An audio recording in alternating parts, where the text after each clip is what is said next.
Good evening and welcome to Colorado Inside Out. I'm your guest host, Krista Kafer, Sunday columnist for the Denver Post. And we're joined today by Patricia Calhoun, founder and editor of Westward, former member of the State House and State Senate, Penfield Tate, now with Tate Law, Elena Alvarez, reporter with Axios, and Scott Martinez, attorney with Martinez and Partners, LLC. It's been decades since a passenger jet suffered a mid-air collision here in the United States, thanks in part to collision avoidance sensors. Unfortunately, sensors can go off for no reason at high elevation. Airports approaching pilots will often turn them off. The FAA says it's time to rethink that. Meanwhile, Denver City Council approved a $500 million package for system upgrades. Some are concerned that these contracts will not be fulfilled if the federal funding money does not come through. What's going to happen next? Patricia Calhoun. Well, going back to 1986, which was the last mid-air collision, that was right about when Colorado and Denver were talking about a new airport. And it's amazing the history of building DIA that people have forgotten. For example, when you talk about baggage, the original baggage system, which was a newfangled automatic baggage system that United Airlines wanted, ate the suitcases. If you wonder why you have funny parking on level 3, it's because that's where the now obsolete automatic baggage system was. It ate all the luggage. They had to go back to the normal cart system. So let's hope if this $500 million doesn't come through, they can always go back to the cart system because it's worked for the last, 30 years. The mid-air collision issue is really fascinating because it turns out the FAA has known that the pilots turn off those warnings. Basically, when they're ready to come do the landing, they've heard the last notifications. But with these two runways that are very close together, now they're a little worried that maybe something could go wrong. So I would suggest, rather than let the airlines decide if they're going to turn things off, which is what's been going on for 12 years, they encourage the pilots to really put on the warnings. Makes sense to me. Elena here at the table broke a story today about Phil Washington, the CEO of DIA, who had a search warrant out for him, not a search warrant for him, but to get information from him about a case in LA.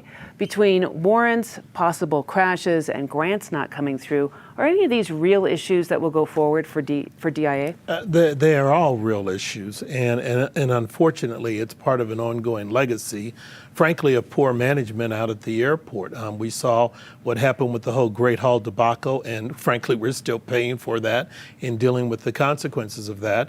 And the issue with Phil Washington is not new. I mean, remember that there were similar situations when he left RTD to go to Los Angeles. I believe one of his aides was subsequently indicted and went to prison for similar claims of bid rigging or fixing or pay to play. So this is not new territory when it comes to Phil Washington.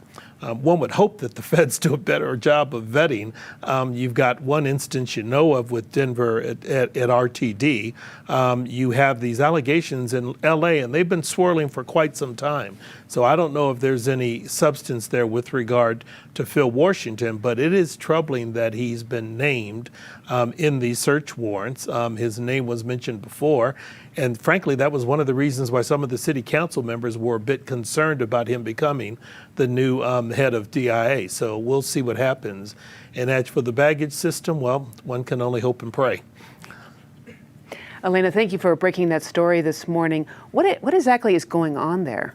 Exactly. So a search warrant that named Phil Washington last year was executed this week in Los Angeles. It's all related to a corruption investigation. The warrant is basically aiming to unearth information about favoritism when it comes to how LA Metro was awarding contracts. And as we know, Washington was leading LA Metro for 6 years prior to coming to DIA. So why this all matters really is that the warrant execution is happening right before Phil Washington's nomination confirmation process to lead the FAA. As we know, President Biden tapped him early in July. And that could potentially affect this federal funding that DIA is really betting on with this $500 million baggage system. assuming Washington could help, deliver it once he's in the seat. What to watch will certainly be how this confirmation process goes. A White House official told me today they're planning to see the process through, but the leaders of the Senate committee that's going to oversee his confirmation are already raising concerns over his credibility. So it will be really interesting to watch this play out. So is Elena and Penn correct that these are not just blips on a radar, but significant issues? Scott. So this is a great time to be talking about Denver International Airport, as it's resurged as the third busiest airport in the world. And as we look at it, I think about how DIA sits in our political system. We have to remember that DIA is an enterprise. That means that underneath the Constitution, we as taxpayers don't fund it. It funds itself with the fees that it charges to the airlines and to passengers. So as we think about how we want to keep track of how DIA is doing, I remember that we're lucky to have our city council to oversee the contracts for an extra layer of transparency, and that's good for all of us. While they're not approving the actual dollars, it's not coming out of our pocket, it certainly is an opportunity for us to see where the money is going, how it's going to be spent, and have some accountability, not just now, but in the future. Thank you, Scott. A young man having a mental health crisis crashes his car near a small mountain town. 70 minutes later, after the deputies have arrived, the 22-year-old has died of gunshot wounds. Police say that when they tried to get him out of the car, that he turned violent. His grieving parents and several agencies are trying to figure out what went so terribly wrong. Penn, what went so terribly wrong? What went so terribly wrong is the convergence of inadequate training, probably a little bit of arrogance, and just not using common sense. This is a textbook example of why people are talking about reforming policing, and some are saying defund the police, and I don't particularly agree with that. But you have a 22-year-old man who called 911 because he got stuck in a ditch and he was calling for help. It was clear to the dispatcher he was dealing with and others once they arrived on the scene, he either had an emotional or a cognitive or some sort of mental health crisis, but they knew something was going on. But the bottom line is he called for help. Law enforcement arrived. They try to coax him out of the car. He's got some tools because he's an amateur geologist. He's got a hammer and a small knife and some other things. He turns off the car, so he's not a flight risk. He puts the keys on the dashboard. He holds his hands up. He even makes the heart symbol to police officers at some point, yet they're trying to force him out of the car. And what's interesting is Colorado State Patrol said this guy's done nothing wrong. He's broken no laws. He called for help. I don't even know why we as police are even here interacting with him. But lo and behold, one officer jumps on the hood of his car and either shines a flashlight or a pistol in the front door, and the kid ends up shot and dead. And the worst part of it is no one really disclosed this until the family insisted on seeing the body cam footage. And once you see the body cam footage, it's even more startling and more disturbing. Someone's going to be put on administrative leave. Somebody needs to be fired because this young boy was just murdered. Thank you, Penn. Elena, a number of larger districts have gone to a system where there are police, but there are also mental health professionals that can respond to issues like this. This is a much smaller police force out in the mountains.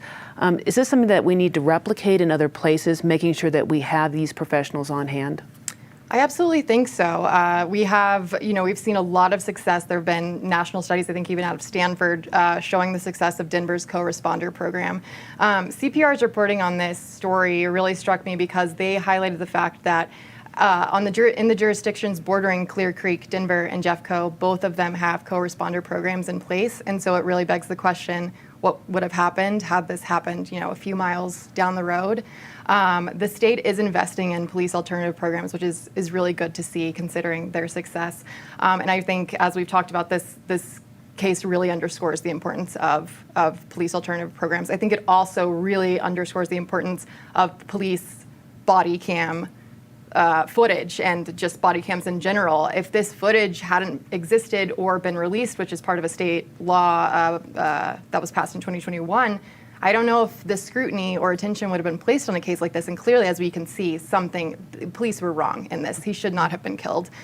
So yes, I think that there is a lot more investments that should go into programs like co-responder programs, the STAR program, to really just lower the possibility of something like this happening again. It's so needless.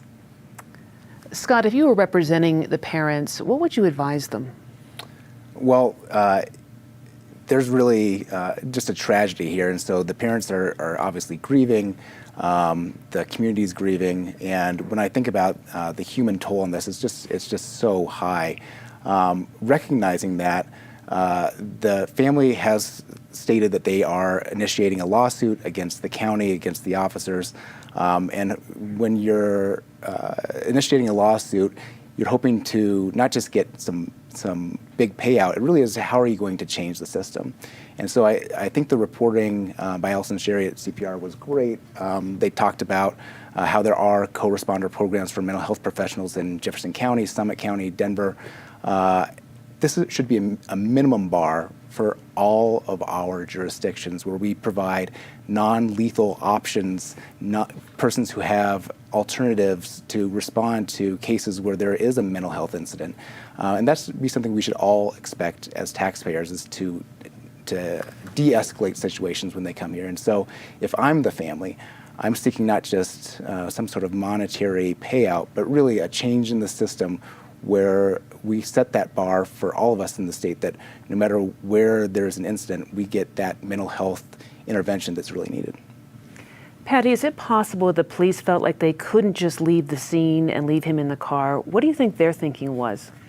Well, there were a lot of options between leaving the scene and shooting him dead. Let's face it, you could have one person outside. It was night, it's in Silver Plume, so it's fairly remote, but you could just have one person keeping an eye on the car. The only person who was in danger, he was a danger to himself, which is why he'd called for help. They could have towed the car with him in it. They could have just camped there overnight. They could have maybe called his parents. They could have called Denver or Jeffco and sent a mental health professional. There were so many options. There was no hurry. It sounded like a whole circus of people who'd responded. They didn't have to shoot him, and that's the clear thing. So everyone's right.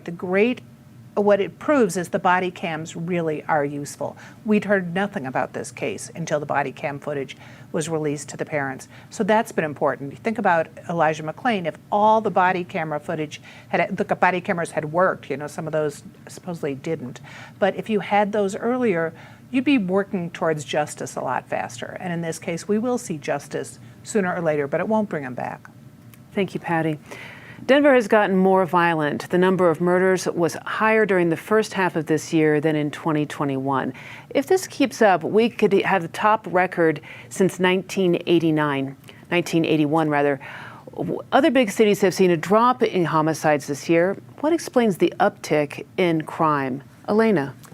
The discrepancy we're seeing here in Denver compared to other cities, Denver saw an uptick in homicides in the first half of 2022, which was actually bucking a trend that we saw nationwide.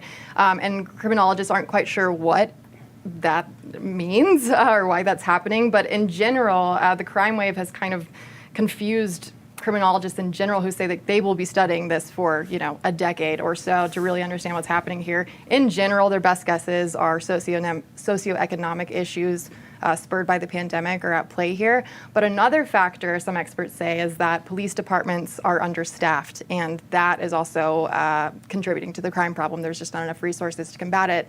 Interestingly enough, Mayor Hancock this week in his final budget released a line item that's allocating $8.4 million to increase the city's police department by 188 police officers. That is the goal of that is to combat crime and improve response times. But the big problem here is that the city has been dealing with a recruitment and retention problem, not only in the police department, but across many agencies. And it's really unclear how they will get 188 more police officers when this is a problem actually plaguing departments across the country. Scott, here in Denver, businesses are still opening. People are still coming here for jobs. It's still a very dynamic city. But if this crime continues, this trend, do you see it actually affecting Denver's future? Well, that's a That's a great question about whether we separate Denver from the rest of the state. Is something special going on in Denver? And when I look just a little bit behind the curtain there, we see that the crime rates are actually up in a lot of the bordering cities, in Aurora, in Lakewood, in Pueblo, in Colorado Springs. So we know it's not just the city and county of Denver. It's not just a Democratic city. It's these Republican areas, these sort of middle-of-the-road areas. So what I think about is not necessarily is it Denver, but is it something in Colorado as an island where we have something more to do. And when we looked at the statistics, it's the statistic that worries me the most is this homicide rate that's happening with guns. When we break it down even further, there have been 6 incidents in the last few months where there have been teenagers using guns to solve issues. That's never the way to solve those issues, is through violence. But when that solution is deadly in nature, that's a problem. So I hope that we look not just at Denver, but the region, the entire state, and look at how we can make this place safer, especially when it comes to guns. So it's not just homicides, but aggravated assault and robberies are also up. What do you think should be done, Patty? Well, clearly you hope that you can staff the police force. You hope the police force also can get some good training, whether it's Denver, Silver Plume, Clear Creek. We have today the tragic funeral of a police officer who was just killed in the line of duty in the area that Scott is talking about. We have 2 kids who were just arrested for shooting outside on East Colfax, right by the Carla Madison Recreation Center this week. Definitely kids using guns has gone down in age. And then what's really worrisome about that is you got younger minds and they're not really thinking that they're taking a life. You don't know what they're thinking about, but they're not fully formed yet. And they've got guns, which makes, no matter what they're thinking, the guns are just as fatal as if they're shot by someone older. So we have to really keep an eye on where all the changes are happening. But I would say starting with access to guns and kids is probably the place to go. Penn, these trends do not look good, and they especially don't look good for somebody who's running as an incumbent. Do you see this figuring into the next election? Sure it will. I would, preliminary polling indicates that the number one concern, at least in Denver, is the lack of affordable housing tied to homelessness, and then the concern with crime and safety. And all of the panelists made good points. Scott is right. This is not just a Denver-centric issue. It's a regional, if not a national issue. Elena's right in terms of the things we need to do to address it, and Patty's right. We've got to figure out as a society how we want to deal with guns. Too many of the wrong people have them, and I know we have a Second Amendment in the state and federal constitutions, but that doesn't mean everybody should be packing and firing pistols anywhere they feel like going, number one. Number two, we've got, as we talked about the last topic, not every situation where police respond requires a pistol or a taser. We've got to bring other resources to the table to begin to deal with the safety side of things and address and de-escalate issues in a particular way. Third, as a community, we have to heal. Something has happened through this pandemic where it's not just we've been isolated, we've been socked away, and we're afraid of getting sick, but we're not dealing with one another the way we did prior to the pandemic. We've got to figure out as a society what we need to do to address that issue also. On the lighter side of the news, lighter and fluffier, if you will, indicted Mesa County Clerk Tina Peters was back in the headlines earlier this week. FBI agents had seized MyPillow executive Mike Lindell's cell phone and questioned him about Peters and her alleged attempt to breach voting machines earlier this year. Peters appeared on the stage with Lindell at his event back in August 2021, and a copy of that breached equipment's hard drive was shared with everyone. Sometimes this feels like an SNL parody. Where does it end, Scott? Well, if this is an SNL parody, I'm not laughing. The punchline was lost a long time ago. I'm ready for this sketch to end. When I look at Tina Peters and at this whole situation, 2 facts are undeniably clear. One, our voting systems here in Colorado are safe and secure despite the work that she's out there trying to promote. Second, if you break the law when it comes to voting systems, you're going to get prosecuted. And so what do we do with these facts that are out there? For me, one, lock her up. It's time for Tina Peters to go. And then second, it's time for us as Coloradans to think about whether we want to elect our election officials. Should these be appointed officials by a group of folks who look at the qualifications of the persons administering our election systems, because it's one of our most fundamental rights that are at stake if we don't. Patty, I think Tina Peters has saved a lot of newsrooms on a slow news week. She is a gift that keeps on going. When do you think this is going to end? Probably when she goes on trial for what the felonies she has been accused of, and those charges are not going to go away. Let's take a few minutes to give thanks for the fact that at least in Colorado, we may have a high murder rate, but what we have are people who believe in the sanctity of the elections. The election deniers did not make the November ballot in Colorado. They have around the country, but here in Colorado, voters have shown some sense, and we hope they'll continue to. We've got a good Republican candidate who beat out Tina Peters, so at least we've got choices. So we laugh about this all the time, Tina Peters, but there are obviously some serious things at stake here. Do you see this contingent of the Republican Party fading out in the near future? Not anytime soon, not so long as the former president continues to spew lies and misrepresent about a stolen election. Sometimes when you run, you win. Sometimes you lose. When you lose, you go home. When you win, you serve. And the former president needs to understand it's time to go home and stay home. You know, the problem with Tina Peters and this whole election denier movement is it's not going to go away because it's a surrogate for other things. These people have a series of grievances. I think they believe that the America they long for is being lost. And I think in many ways what they long for is a more homogenous America where there aren't a lot of people of color and there aren't a lot of younger people and there aren't a lot of LGBTQ people around. And those days are gone. And Tina Peters and people like her need to accept it and understand it, and understand that if you're alleging that the election was fraudulent, the last thing you want to do is break the law yourself to prove that the election was fraudulent. It doesn't make sense. I'll be happy when she's safely behind bars. Lana, your thoughts? I'll keep this short and sweet. I don't like to give Tina Peters any more airtime than she already has. I think why this latest FBI raid matters is because we knew they were investigating this issue, but it really shows that they are continuing to investigate this issue and take it really seriously, these charges. She's charged at the local level, but federal charges would obviously up the ante.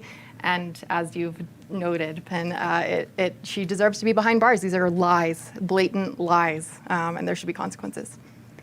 And now it's time for our favorite part, Disgrace of the Week. Patty, your favorite disgrace. Since we can't go with Tina Peters, I'm going to go with Monday night when everyone was watching the football game and Denver went from hope to humiliation so quickly with that new season, from the penthouse to the doghouse. Penn. You know, just the death of Christian Glass, the young man we talked about earlier, to have 4 different law enforcement agencies show up and an unarmed guy sitting in his own car and he's dead and he's the one who called for help. We still have a lot of work to do in terms of reforming policing. Elena. I hate to be redundant here, but Patty stole my disgrace of the week. Between all of the talk about Russell Wilson, the flashy suit that he wore game day, and then we have that loss that depended on a kicker. We'll see if this upcoming game against the Texans is any different. But that was a real disappointment, I will say. Scott. Can't go wrong with the Broncos, but in this one, I have to say our governors in Florida and Texas using people as props and political propaganda, sending immigrants up to northern states as political fodder is just unacceptable. And now let's say something nice. Patty? It's been a tough couple of years for arts institutions, but we've got some anniversaries to celebrate. One is Cleo Parker Robinson's dance troupe turned 50 during the pandemic. Didn't really get to have a big celebration, but now they've got a big weekend.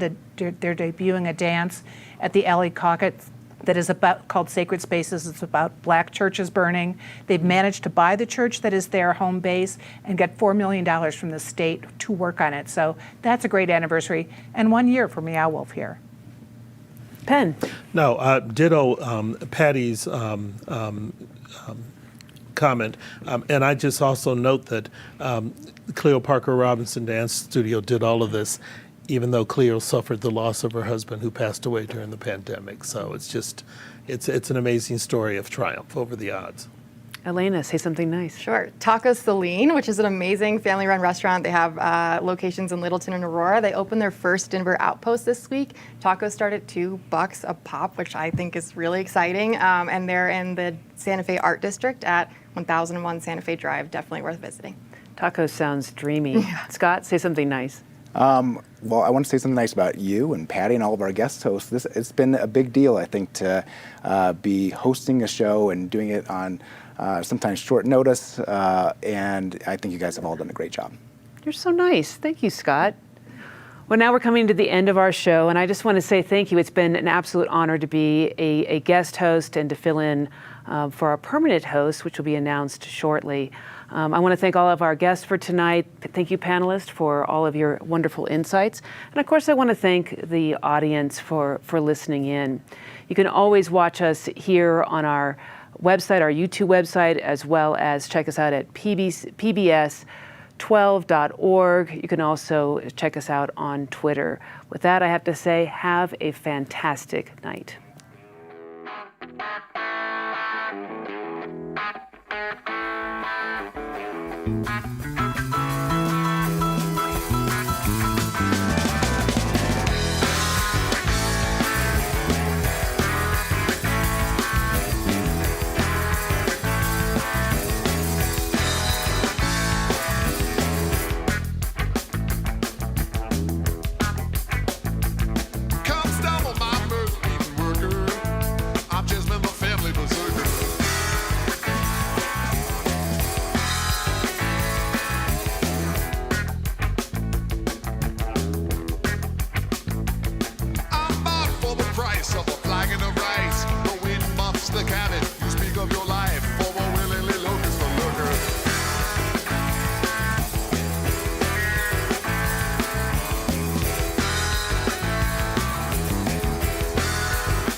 What you can